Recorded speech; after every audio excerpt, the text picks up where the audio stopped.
Ini ada orang yang sangat mengagumi Pak Jokowi, ikut berjuang di dalamnya, pernah aktif di dalam KSP gitu ya.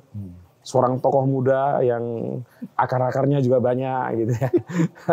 Tiba-tiba memilih dengan Anda lihat tadi problem itu gitu ya. Tapi Anda memilih ke Mas Anies. Apa yang terjadi? Kalau kita bicara tentang kelembagaan politik, maka yang harus kita perhatikan adalah bagaimana pilar-pilar ini kita jaga.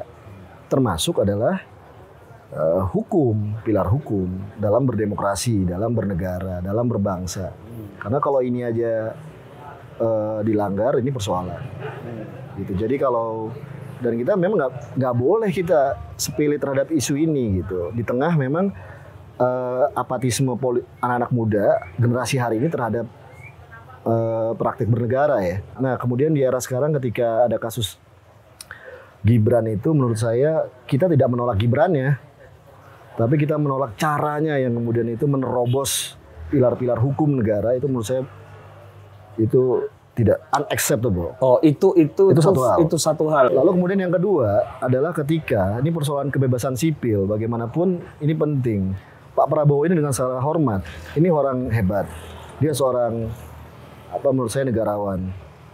Ya, dan this guy is also book reader. Dia seorang pembaca buku yang baik.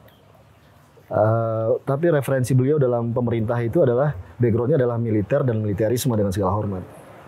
Hari begini di era pasca pandemi, di era pasca digitalisasi, pasca krisis, di era geopolitik, memang godaan untuk tarikan strongman itu tinggi. Nah, ketika dua ini ketemu, saya melihat, wah ini saya mencium, memprediksi bahwa ke depan ini kalau ini tidak direspon secara tegas dalam positioning sipil demokratik, menurut saya kok ini rentan, ini bahaya.